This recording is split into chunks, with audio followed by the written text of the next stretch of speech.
Sutra Teratai yang menakjubkan. Bab 10 Guru Dharma. Sinvasyang Sutra Teratai episode 1251. Dekat pada Dharma dan tidak pernah lepas dari sisinya. Dapat memupuk benih sebab dan merealisasikan buah pencapaian. Dekat pada Dharma tanpa pernah lepas dari sisinya, bagaikan bayangan yang mengikuti terus. Dekat tetapi tidak mau menerima pengajaran, dekat juga tiada gunanya. Sudah dekat menurut pula, dapat memperoleh metode ajaran dan bertemu Buddha. Memungkinkan untuk mendengarkan Dharma dan memahaminya. Memupuk benih sebab dan merealisasikan buah pencapaian bersungguh hati. Dekat pada Dharma tanpa pernah lepas dari sisinya, bagaikan bayangan yang mengikuti terus. Dekat tetapi tidak mau menerima pengajaran, dekat juga tiada gunanya. Bersungguh hati menghayati, apakah kita dekat dengan Dharma? Setiap hari kita memberi hormat dan sujud kepada sutra. Menegakkan, melafalkan, dan membaca sutra. Sepanjang hari berkutat dengan kata-kata dari sutra ini. Sedemikian terus-menerus melantunkan dan melafalkan. Ajaran sutra berada di sisi kita. Bagaikan bayangan yang mengikuti terus. Berjalan kemanapun juga melafalkan nama Buddha. Berjalan kemanapun juga melafalkan sutra. Seperti ini tidak terlepas dari bayangan. Ini adalah melafalkan sutra dan nama Buddha sebegitu dekatnya. Dekat tetapi tidak mau menerima pengajaran. Dekat juga tiada gunanya. Harus bersungguh hati menghayatinya. Katakan saja saya berada di vihara. Setiap hari saya ada mengikuti kebaktian pagi dan malam. Setiap hari mendengarkan sutra, saya juga ada mendengarkan. Ya, ada. Di lingkungan ini tidak terpisah dari tempat sutra ini berada, sangat dekat. Dekat tetapi tidak mau menerima pengajaran. Meskipun sangat dekat, tetapi aturan di dalamnya, aturan hidup tidak bersedia mengikuti sesuai dengan 6 prinsip keharmonisan sangha. Tidak bersedia mengikuti para makhluk, tidak bersedia melatih diri bersama-sama.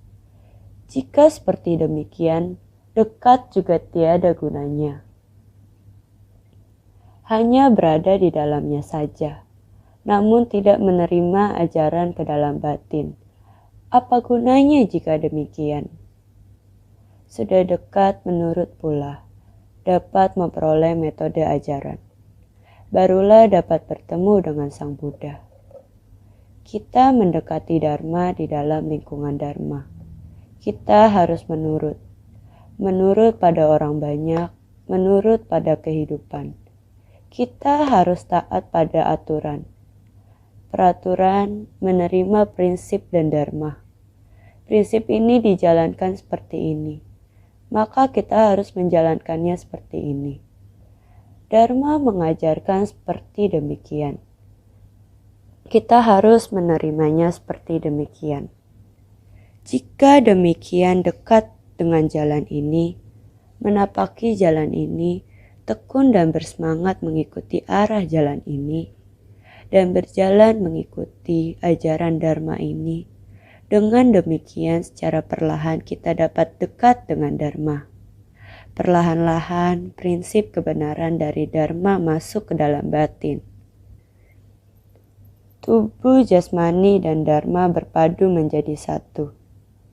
Jika demikian, ingin bertemu dengan Sang Buddha tidaklah sulit. Yang terpenting, kita masuk ke kediaman Tathagata, mengenakan jubah Tathagata. Dengan demikian, apakah akan ada kesulitan? bertemu dengan Sang Buddha, sehingga memungkinkan untuk mendengarkan Dharma dan memahaminya. Jika kita masuk ke kediaman Tathagata, mengenakan jubah Tathagata, memahami Dharma ini, segalanya sangat jelas. Memupuk benih sebab dan merealisasikan buah pencapaian. Dharma Sang Buddha memberitahu kita seperti ini. Berjalan menurut Buddha Dharma. Ada memupuk batin sebab yang demikian, maka akan mendapatkan buah pencapaian yang demikian. Jika kita tidak mengikuti benih sebab, jika benih sebab tidak dipupuk, bagaimana mungkin kita bisa memperoleh buah pencapaian ini? Maka kita harus bersungguh hati, melatih diri bukan hanya tampak keluar saja. Dahulu ada seorang biksu pemula seperti ini.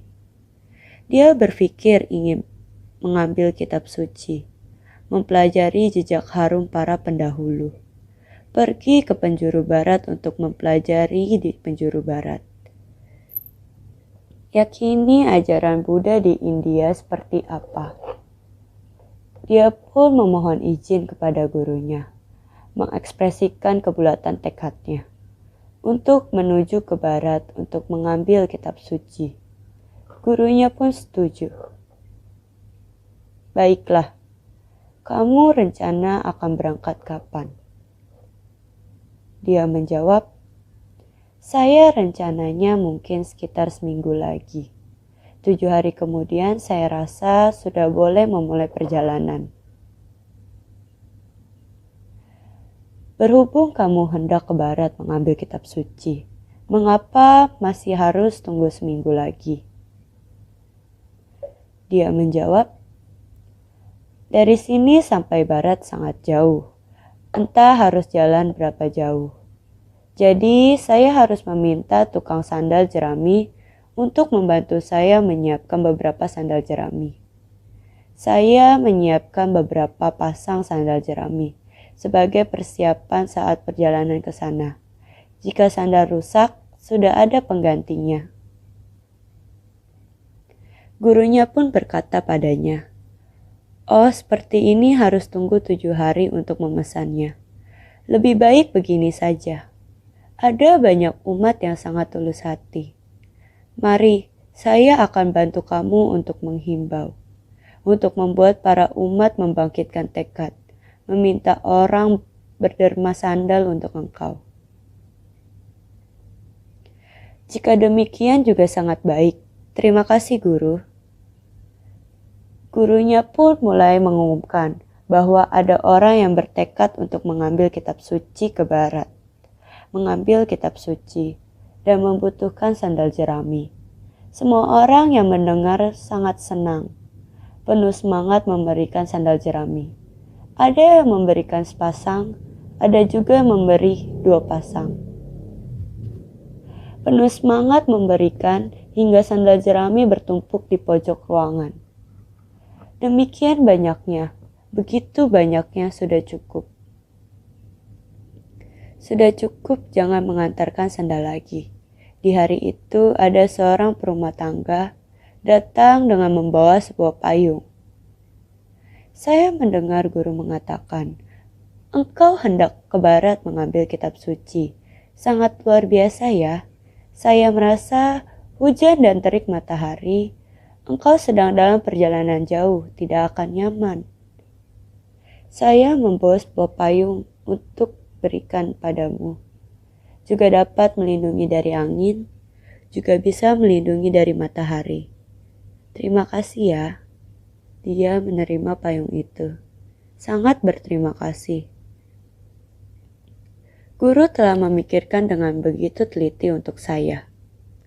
Tidak lama kemudian, ada orang yang datang mengantarkan payung lagi. Juga sama, yaitu hendak memberkatinya dapat melakukan perjalanan ini dengan selamat. Dapat melindungi dari angin dan hujan. Datang lagi dan lagi, banyak yang datang untuk mengantarkan payung. Satu tumpukan payung diantar ke dalam kamarnya. Kemudian guru datang. Apakah persiapan engkau sudah selesai? Apa yang diperlukan sudah ada? Apa ada yang kurang? Tidak ada. Sudah ada sandal. Lihat, banyak sandal di sini. Masih ada payung. Ya, takut kamu kehujanan dan kepanasan. Oleh karena itu, semua orang sangat perhatian. Ya, betul. Guru kemudian berkata kepadanya lagi, saya melihat semua barang ini. Walaupun semua sudah dipersiapkan dengan baik, tetapi kamu akan melakukan perjalanan yang sangat jauh, dan kamu pun akan menyeberangi sungai. Saya sebaiknya menghimbau orang memberikan sebuah kapal untukmu. Setelah mendengarnya, biksu pemula ini dengan cepat berkata kepada gurunya, jangan, saya sudah tidak tahu lagi bagaimana caranya untuk membawa semua barang ini. Guru, jangan berikan saya sebuah kapal lagi. Guru berkata, tidak boleh tidak ada. Untuk menyeberangi anak sungai dan sungai, jika Anda tidak memiliki perahu, bagaimana Anda akan menyeberanginya? Ketika biksu pemula mendengar gurunya mengatakan seperti ini, menjadi jelas baginya dan sudah mengerti. Segera berlutut dan bersujud kepada gurunya. Guru, saya mengertinya segalanya sekarang. Dharma segala dharma. Pendahulu kita pergi ke barat untuk mengambil kitab suci. Mereka telah menerjemahkan kitab suci ini. Saya telah menjadi biksu selama bertahun-tahun, tetapi dalam batin masih kosong. Telah melewati hari dengan sia-sia. Di sekitarku ada banyak sutra dan dharma yang bisa saya dengarkan. Untuk saya praktikkan. Ada tempat pembinaan diri yang begitu baik. Tetapi saya tidak tahu untuk menghargainya. Saya bahkan berpikir untuk pergi ke tempat yang amat sangat jauh. Sebenarnya seberapa jauh perjalanan yang harus ditempuh? Hidup ini tidak kekal. Begitu banyak orang yang telah pergi ke barat untuk mengambil kitab suci. Sudah banyak yang pergi, tetapi berapa banyak yang kembali? Saya juga ingin pergi, tetapi untuk apa yang saya inginkan? Masih berpikir harus ada persiapan begitu banyak. Barang yang merupakan rintangan. Dengan demikian, hendak pergi mengambil kitab suci. Sebenarnya dengan rintangan yang begitu banyak ini, bisa berapa lama baru sampai ke tempat tujuan? Semua rintangan ini, apakah bisa benar-benar aman di tempat itu, dan bisa membawa pulang dharma yang berlimpah? Guru, sekarang saya mengerti. Saya akan dengan hati yang tenang, baik-baik menerima pengajaran. Saya akan benar-benar bersungguh hati dalam dharma. Kisah ini, kita sudah dapat mengetahui bahwa dharma sebenarnya mau kemana untuk memperolehnya. Sutra tidaklah bukan adalah berada di dalam batin kita. Dharma yang dibabarkan Sang Buddha, tidak ada satupun dharma yang dapat dibabarkan. Sang Buddha mau membimbing orang, tetapi tidak ada satupun orang yang dapat dibimbing. Karena setiap orang memiliki sifat hakiki kebudahan. Orang-orang semuanya memiliki kebijaksanaan yang setara dengan Buddha. Tidak bertambah ataupun berkurang. Di dalam batin sendiri, terdapat tempat pelatihan yang hakiki, memiliki dharma di dalam batin. Berarti telah memiliki seluruh tubuh Buddha. Hanya saja kita telah ditutupi oleh kegelapan batin. Selapis demi selapis kegelapan batin dan kerisauan yang menghalangi. Kalaupun ingin pergi melatih diri, masih mengkhawatirkan banyak hal. Maksud baik dari luar, barang yang terus dikirim, menjadi beban yang sangat berat. Pada akhirnya, bagaimana kita harus melatih diri? Kita seharusnya bersungguh hati. Segala sesuatu tercipta oleh pikiran. Puluhan ribu dharma tercakup seluruhnya. Benar, mau kemana lagi untuk mengambil kitab suci? Jadi dikatakan bahwa dekat pada dharma tanpa pernah lepas dari sisinya, bagaikan bayangan yang mengikuti terus. Dharma ini pada dasarnya selalu berada di sekitar kita, bukan hanya di sekitar. Dharma ini dengan wujud dan bayangan kita adalah tidak terpisahkan. Karena setiap orang memiliki sifat hakiki demikian adanya dari pencerahan. Sifat hakiki setiap orang, wujud dan bayangan adalah demikian melekat bersama-sama. Tetapi dekat tetapi tidak mau menerima pengajaran. Kita telah menderita karena kegelapan batin yang tiada henti-hentinya menutupi dan menutupi kita. Menyembunyikannya dari kita, tata dikarenakan kerisauan telah diisolasi. Oleh karena itu kita memohon dharma di luar. Sebenarnya ini tidak ada gunanya. Kalaupun dharma ada di depan Anda, juga tidak ada gunanya bagi Anda, karena batin Anda telah ditutupi oleh kegelapan batin dan kerisauan. Kalaupun Buddha ada di sekitar Anda, dharma ada di samping Anda, sama saja, tidak ada gunanya bagi Anda. Jadi, sudah dekat menurut pula, dapat memperoleh metode ajaran. Dengan sendirinya akan bertemu Buddha. Jika kita dapat memahaminya, prinsip kebenaran adalah demikian. Setiap saat berada dalam prinsip kebenaran. Dharma tata ada di mana-mana. Kita harus mengetahui dengan sepenuhnya. Jika demikian, akan menurut pula dapat memperoleh metode ajaran. Kita sudah mendekat dan menurut pula. Dengan sendirinya kita akan memperoleh jalan ini. Kita akan sangat cepat berjalan di jalan ini. Jalan apa ini? Ini adalah jalan Bodhi yang agung dan lurus. Demikian lurus, manusia awam mengarahkan diri ke arah Buddha. Jalan yang begitu lurus, kita menghadap ke jalan ini. Berjalan di sepanjang jalan ini. Ini disebut jalan Bodhi yang agung dan lurus.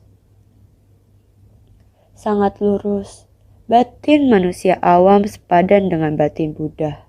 Itulah sifat hakiki tata kita.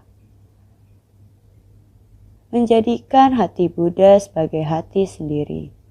Jalan Bodhi yang agung ini, jika demikian bagaimana mungkin sulit untuk bertemu dengan Buddha?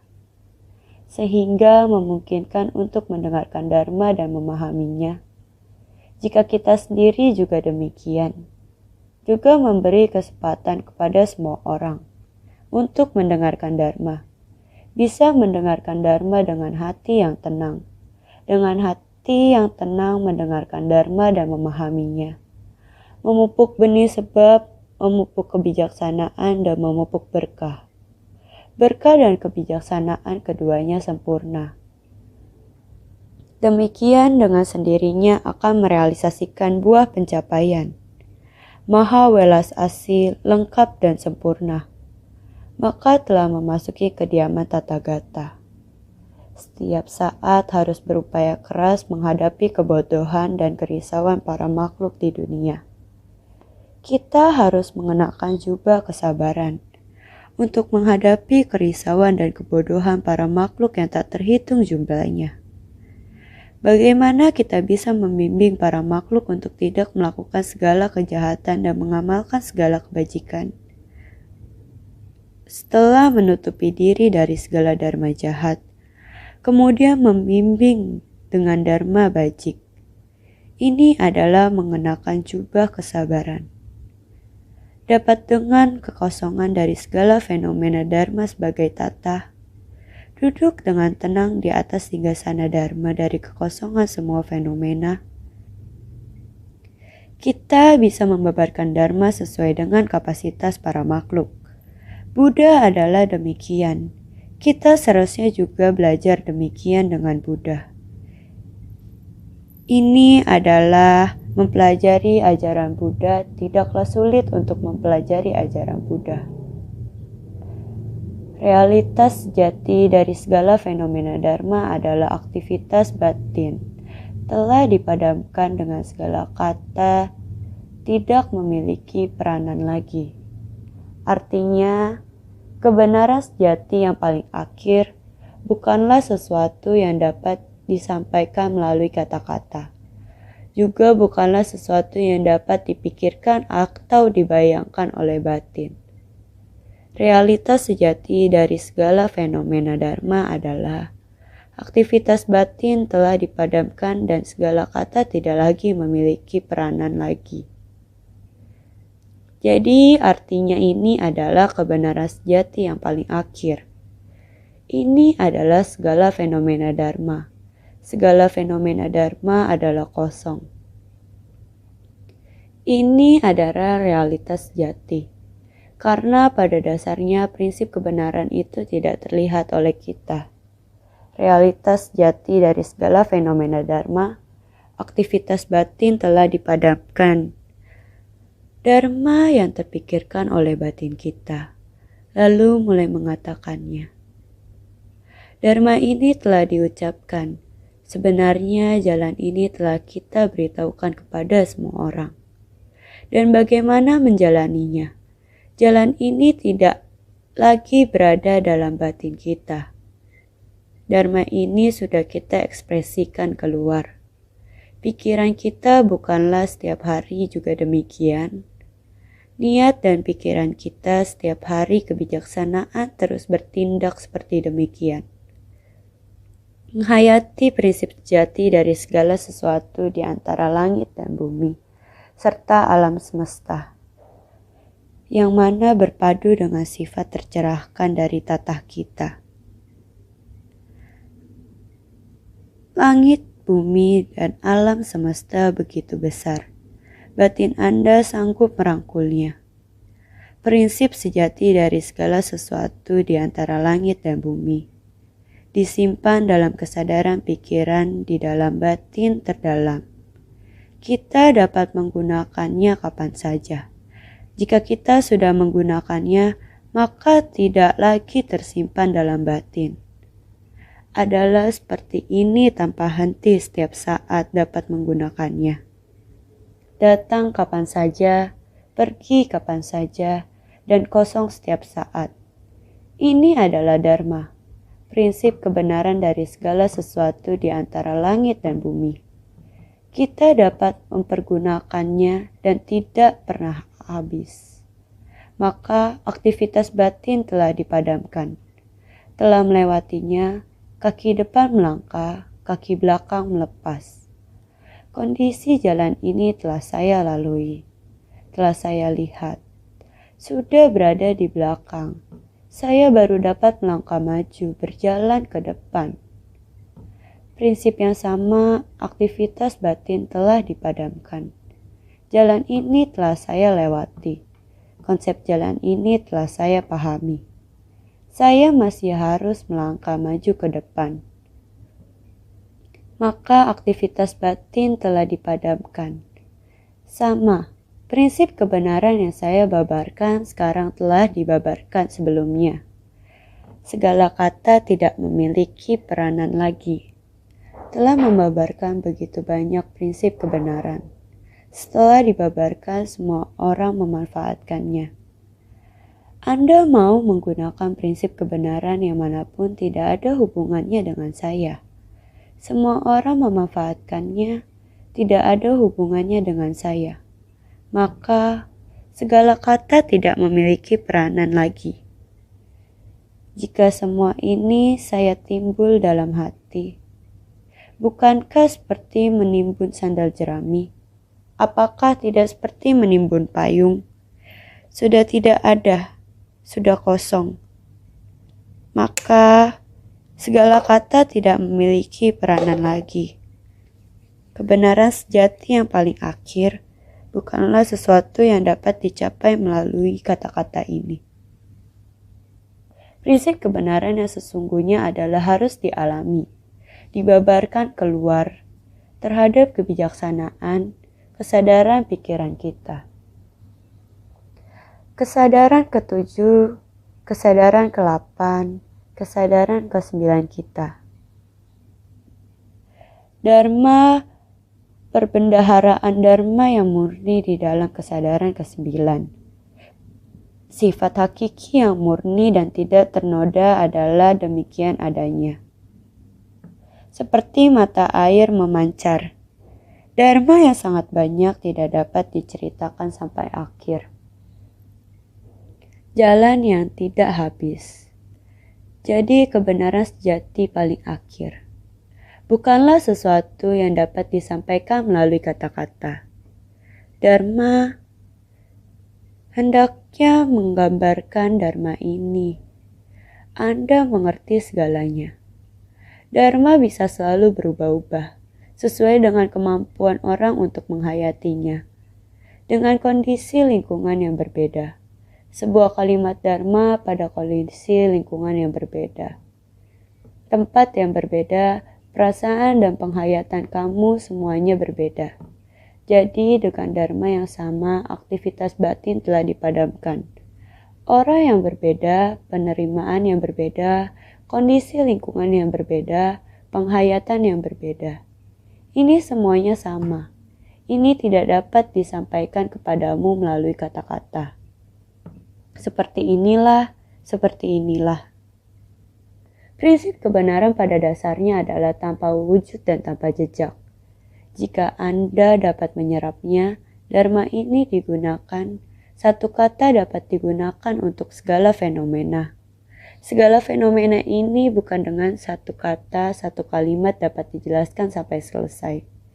Maka juga bukan sesuatu yang dapat dipikirkan atau dibayangkan oleh batin. Bukan hanya dengan mengatakan demikian. Hanya memikirkan saja tidak dapat dipikirkan. Tidak dapat dibayangkan. Jika batin Anda hanya memikirkan di sana, tanpa menjalankannya, tanpa mencernanya, dengan demikian juga akan menjadi penyakit. Singkat kata, kita belajar dharma harus bersungguh hati menghayatinya. Tentu saja juga harus mempraktikannya, memiliki keahlian. Para makhluk suci dari kendaraan besar yang berada di bahuni pertama dan di atasnya, di mana mereka telah menghapus delusi, merealisasikan prinsip kebenaran melalui praktik sebagai benih sebab dari bodhisattva, merealisasikan pahala kebajikan sebagai buah pencapaian dari para Buddha. Tidak lepas dari dharma menafsukan ini. Makanya dapat membuka pengetahuan dan pandangan Buddha. Para makhluk suci dari kendaraan besar yang berada pada bumi pertama dan di atasnya, di mana mereka telah menghapus delusi dan merealisasikan prinsip kebenaran. Mereka baru bisa satu kata meresap ke dalam hati, menghayati dan memahami melalui segala fenomena. Inilah yang memerlukan kesungguhan hati kita semua, melalui praktik sebagai benih sebab dari bodhisattva. Bodhisattva haruslah memupuk benih sebab. Maka para Buddha akan merealisasikan buah pencapaian. Bodhisattva hendaknya memasuki ke tengah orang banyak, untuk melihat kegelapan batin dan kerisauan yang tak terhingga jumlahnya di kumpulan orang banyak. Bagaimana untuk mendukung kegelapan batin dan kerisauan? Juga melenyapkan delusi yang sebanyak butiran debu. Ini adalah harus para makhluk suci dari kendaraan besar yang berada pada bumi pertama dan di atasnya. Adalah orang yang telah membangkitkan tekad luhur. Orang suci yang bisa memahami nilai kebenaran ini, sehingga bisa mempraktikkan jalan bodhisattva secara nyata. Terus melangkah maju ke depan, maka itu adalah buah dari pencapaian kebudahan. tidak lepas dari dharma menakjubkan ini. Ini adalah tidak terlepas dari dharma yang menakjubkan ini. Sutra Trata yang menakjubkan, yang adalah pengajaran dari ajaran sempurna. Oleh karena itu, kita harus membuka pandangan dari pengetahuan Buddha. Sutra Trata adalah mengajarkan kita agar bisa membuka pengetahuan dan pandangan dari Buddha. Menyingkirkan kegelapan batin kita sepenuhnya dilenyapkan. Menyingkirkan semua kegelapan batin yang menyelimuti kita. Kita baru bisa membuka pengetahuan dan pandangan Buddha. Sehingga naskah sutra sebelumnya mengatakan, seandainya ada orang yang ingin mencelakainya dengan pisau, tongkat, bata atau batu, aku akan mengutus orang-orang yang telah kubimbing untuk melindunginya. Sutra Tratai bab 10 Guru Dharma. Ini adalah yang sebelumnya telah dibahas. Hendak menegakkan sutra ini, mau membabarkan sutra ini, mendengarkan sutra ini hendaknya mempraktikkan secara nyata jalan bodhisattva ini. Tidak semudah itu. Segala kata-kata kasar yang ditemui, dimarahi dan dihina, kemungkinan ini adalah sangat banyak. Bahkan membuat orang berupaya untuk menyakitimu. Kemungkinan seperti ini juga sangat banyak. Namun para Buddha dan Bodhisattva, karena Buddha mengutus orang yang telah dibimbingnya, dengan sendirinya dia bisa mengutus orang yang bisa menjadi penolong kita, muncul di hadapan kita dan dapat membantu kita keluar dari masalah. Untuk melindunginya seperti ini. Untuk melindungi, naskah sutra berikutnya mengatakan, seandainya orang yang membabarkan dharma berada sendirian di tempat tak berpenghuni, sepi dan tiada suara manusia, membaca dan melafalkan kitab suci ini, aku pada saat itu akan menampakkan tubuh murni dan bercahaya terang. Seandainya orang itu lupa pada satu bab atau satu syair, aku akan mengajarkan agar dia dapat menyampaikan dengan lancar. Seandainya seseorang memiliki kebajikan ini, atau membabarkan dharma bagai 4 kelompok siswa, atau membaca dan melafalkan sutra di tempat tak berpenghuni, semuanya dapat melihat tubuhku. Sutra Tratai bab 10 Guru Dharma. Sepi dan tiada suara manusia. Membaca dan melafalkan kitab suci ini, yaitu jika kita berada di tempat yang tidak berpenghuni. Kita sendirian di tempat yang tidak berpenghuni, begitu hening, tiada suara manusia. Di tempat yang hening itu bersungguh-sungguh membaca, rajin dan sungguh hati untuk memahami sutra trata yang menakjubkan. Makna yang terkandung dalam kitab suci ini pasti akan membutuhkan waktu yang panjang. Sepi dan tiada suara manusia, membaca dan melafalkan kitab sutra ini. Sekiranya orang yang membabarkan dharma berada sendiri di tempat yang tak berpenghuni, tempat itu tenang dan tiada suara manusia. Berada di tempat yang tenang itu membaca dan melafalkan kitab sutra trata ini. Ketika berpikir kembali ke masa muda, tidak ada orang, masalah atau hal lain yang rumit datang mengganggu. Seperti ini melatih diri sendirian. Pada kondisi itu, sepenuh hati membenamkan diri ke dalam dharma. Suasana pada masa itu adalah sangat tenang dan terpencil. Tidak ada orang yang datang mengganggu. Di masa itu, dengan masa sekarang, sama sekali berbeda. Waktu berlalu bagaikan terbang. Perubahan yang kacau balau di masa sekarang. Tetapi ketika sedang membabarkan sutra, bagaikan kembali lagi ke masa itu. Waktu dapat dipersingkat seperti sesaat saja. Ibarat baru kemarin, waktu dapat diputar kembali. Maka waktu yang tenang dan hening tersebut sungguh membuat orang sangat anggun. Kondisi ajaran yang sempurna ini, kondisi hening dan jernih ini, tidak mampu digambarkan dengan kata-kata, tidak mampu dilukiskan. Seseorang harus mengalami sendiri supaya tahu akan suka dan dukanya.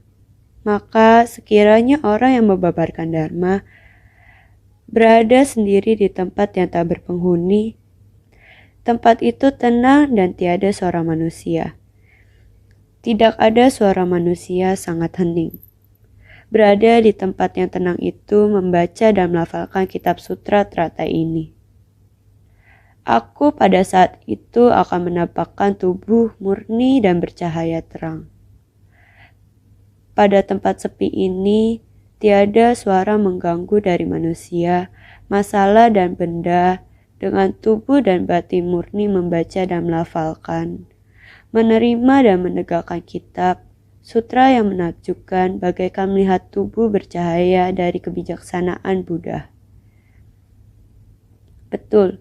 Tubuh yang murni dan bercahaya terang ini muncul ketika itu.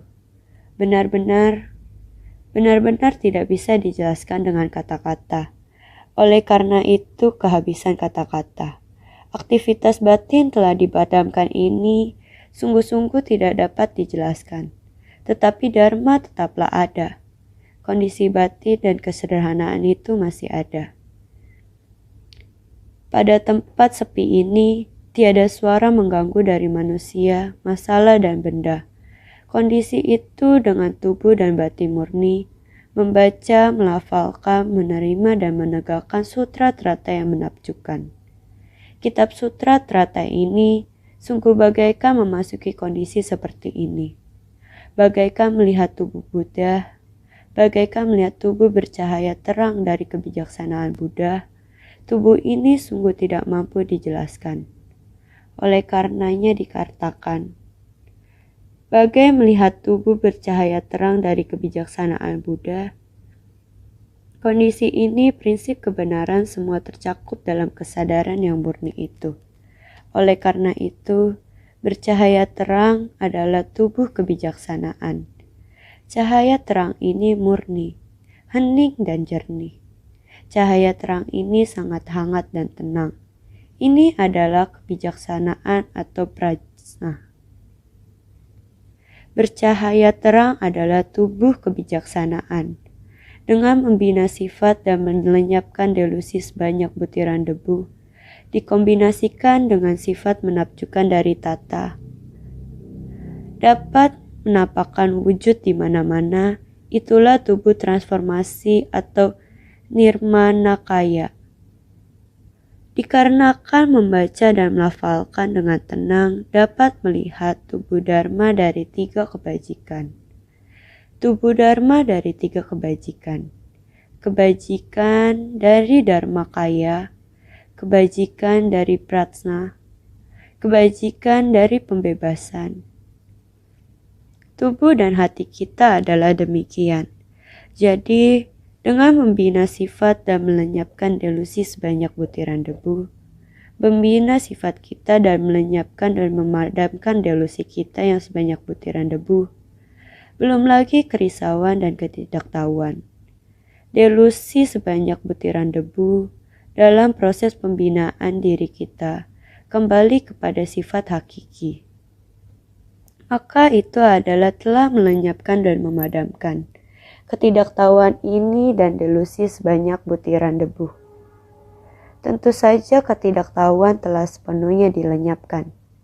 Jadi, dikombinasikan dengan sifat menakjubkan dari tata, dapat menambahkan wujud di mana-mana. Itulah tubuh transformasi atau nirmanakaya. Tubuh bercahaya terang ini adalah tubuh kebijaksanaan, yaitu pengetahuan Buddha dan pandangan Buddha adalah seluruh tubuh Buddha. Ini adalah dapat menampakkan wujud di mana-mana. Tidak peduli kapanpun pergi, kamu bisa menampakkan seluruh wujud di mana-mana, membabarkan sutra teratai yang menakjubkan, prinsip kebenaran setiap saat ada. Jadi dikatakan dapat menampakkan wujud di mana-mana, itulah tubuh transformasi atau nirmana kaya. Buddha memiliki tubuh dharma, tubuh transformasi, tubuh jelmaan. Tubuh transformasi setiap saat ada. Kita harus baik-baik membina diri, kembali pada sifat hakiki tata kita, membuatnya menjadi murni. Jangan ada kerisauan akibat perselisihan antar sesama. Sepenuhnya murni, sifat hakiki yang polos berpadu dengan tata. Dengan demikian, dapat menampakkan wujud di mana-mana. Itulah tubuh transformasi atau nirmana kaya. Jadi, dikarenakan membaca dan melafalkan dengan tenang, dapat melihat tubuh dharma dari 3 kebajikan. Tubuh dharma dari 3 kebajikan itu adalah tubuh dharma, tubuh pratna, tubuh pembebasan. Ini juga dinamakan 3 kebajikan, yaitu kebajikan dari dharma kaya, kebajikan dari pratna, kebajikan dari pembebasan. Ini semua telah sempurna. Proses pembinaan diri kita harus ada seperti ini, sehingga kita bisa memperoleh kebijaksanaan. Tiada celah adalah kebijaksanaan dari perenungan terhadap 12 nindana dan 4 kebenaran mulia. Dengan memupuk kebijaksanaan ini, dapat menghapus kerisauan 3 kelompok alam dan terbebas dari samsara dengan celah. Oleh karena itu selalu mengatakan, pengajaran dari kitab sutra yang sempurna mencakup ajaran agama, Vaipulya, Pratna. Jadi walaupun kita sudah masuk dalam pengajaran sempurna, tetapi akan muncul lagi kebijaksanaan dari perenungan terhadap 12 nindana dan 4 kebenaran mulia. Kita semua harus bersungguh-sungguh dalam langkah demi selangkah. Menjalaninya seperti ini, dengan memupuk kebijaksanaan ini, dapat menghapus kerisauan dari 3 kelompok alam dan terbebas dari samsara dengan celah. Demikian seharusnya sudah jelas semua. Akan tetapi kita bertekad untuk membina diri. Seandainya orang itu lupa pada 1 bab dan 1 syair, aku akan mengajarkan agar dia dapat menyampaikannya dengan lancar. Sekiranya terhadap sutra ada yang lupa, Tathagata akan menyelimuti orang itu sepenuhnya dengan kekuatan cinta kasihnya. Dengan sendirinya dapat menyampaikan dengan lancar, mengingat dan mempertahankan tanpa pernah lupa. Sang Buddha tentu saja akan mengutus orang-orang yang telah dibimbingnya datang kembali untuk menjelaskan kepada kita agar kita dapat di dalam sutra ini, kita dapat memahami sepenuhnya akan prinsip kebenaran. Oleh karena itu dikatakan, sekiranya terhadap sutra ada yang lupa, kekuatan kewelasasian Tathagata hadir untuk membantu kita agar dapat memahami sepenuhnya terhadap dharma ini. Sangat alami dapat mencapai kebijaksanaan alamiah. Dapat memahami sepenuhnya, dapat mengingatnya. Memang benar di masa lalu pernah ada seperti ini. Membaca dan melafalkan seperti ini. Juga ada orang, benda, dan masalah yang dilalui dengan proses seperti itu. Inilah yang membuat kita mengingat dan mempertahankannya. Tanpa pernah lupa, kita harus benar-benar bersungguh hati. Seandainya seseorang memiliki kebajikan ini, atau membabarkan dharma bagi 4 kelompok siswa, sebagian orang telah memiliki 3 kebajikan, kebajikan dharma kaya, kebajikan pratna, kebajikan dari pembebasan, memiliki praktik kebajikan murni seperti ini, kekosongan dari segala fenomena dharma sebagai tata, memperoleh pembebasan, dengan demikian membabarkan dharma kepada 4 kelompok murid. Oleh karena itu, mau membabarkan Dharma bagi 4 kelompok murid, kita sendiri harus terlebih dahulu membina diri. Terlebih dahulu memperoleh apa yang diperoleh adalah moral kebajikan. Memperoleh Dharma yang memasuk ke dalam batin seperti ini. Memperoleh Dharma yang masuk ke dalam batin seperti ini, dengan sendirinya kita dapat menjelaskan Dharma tersebut bagi 4 kelompok murid. Membaca dan melafalkan sutra teratai di tempat kosong. Semuanya dapat melihat tubuhku. Sekiranya berada di tempat kosong membaca dan melafalkan sutra ini, semuanya dapat melihat tubuh menakjubkan yang bercahaya terang dari tubuh Dharma Tathagata. Asalkan membangkitkan batin demikian. Batin yang tulus, walaupun satu kalimat sebait syair. Setiap kalimat, setiap syair, kita sangat tulus membaca, melafalkannya, menerima, menegakkan, dan menjelaskannya. Setiap kalimat dan syair kita mengingatnya. Jika demikian kita membaca dan melafalkannya, sekiranya berada di tempat kosong, membaca dan melafalkan sutra ini. Semuanya dapat melihat tubuh menakjubkan bercahaya terang dari tubuh Dharma Tathagata. Bukankah telah disampaikan di depan, asalkan ada keseluruhan sutra berada di tempat itu, maka ada seluruh tubuh Buddha di sana. Asalkan kita benar-benar tulus hati, tulus bersungguh hati, Dharma tidak akan terlepas dari tubuh, bagaikan bayangan yang mengikuti terus, tanpa pernah lepas dari sisi kita. Bila demikian, maka ini bisa. Semua dapat melihat tubuh yang menakjubkan bercahaya terang dari tubuh Dharma Tathagata. Maka kita harus senantiasa bersungguh hati dalam keseharian. Ajaran Buddha adalah untuk kita pergunakan, bukan hanya untuk kita lantunkan, untuk kita baca.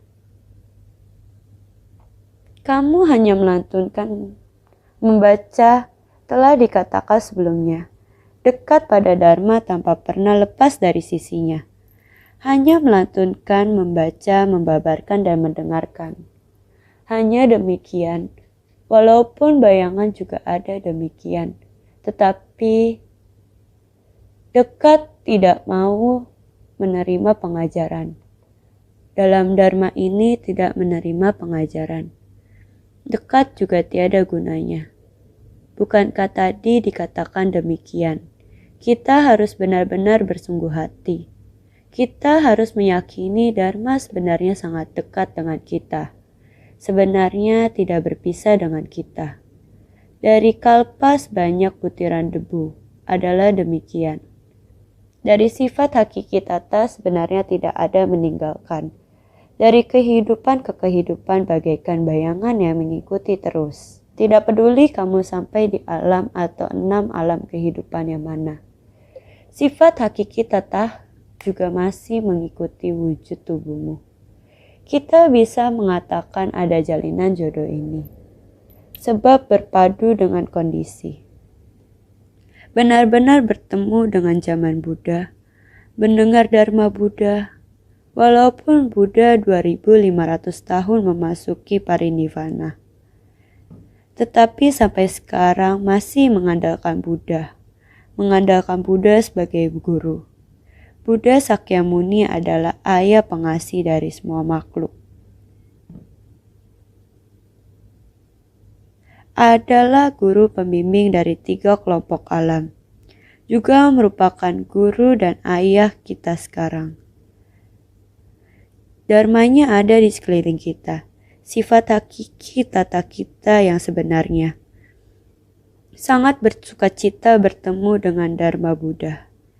Kita mestinya menerima pengajaran dari Dharma ini, menegakkan sila dan aturan demikian. Kita baik-baik menjalankan aturan. 6 prinsip keharmonisan sangga.